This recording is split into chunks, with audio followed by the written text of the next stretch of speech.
ஓ பன்னீர்செல்வம் மீண்டும் அதிமுகவில் சேர முடியாது என எடப்பாடி பழனிசாமி பேசியுள்ளது பரபரப்பை ஏற்படுத்தியுள்ளது.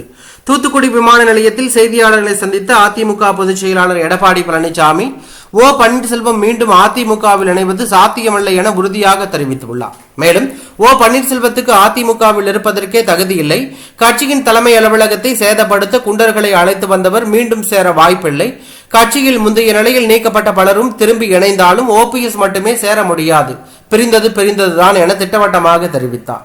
விரைவில் தேர்தல் நேரம் நெருங்கும் போது கூட்டணி தொடர்பாக பேச்சுவார்த்தை தொடங்கப்படும், தமிழகத்தில் யாருக்கும் பாதுகாப்பு இல்லை என்று எடப்பாடி பழனிசாமி தெரிவித்துள்ளது பரபரப்பையும் அதிர்ச்சியும் ஏற்படுத்தியுள்ளது.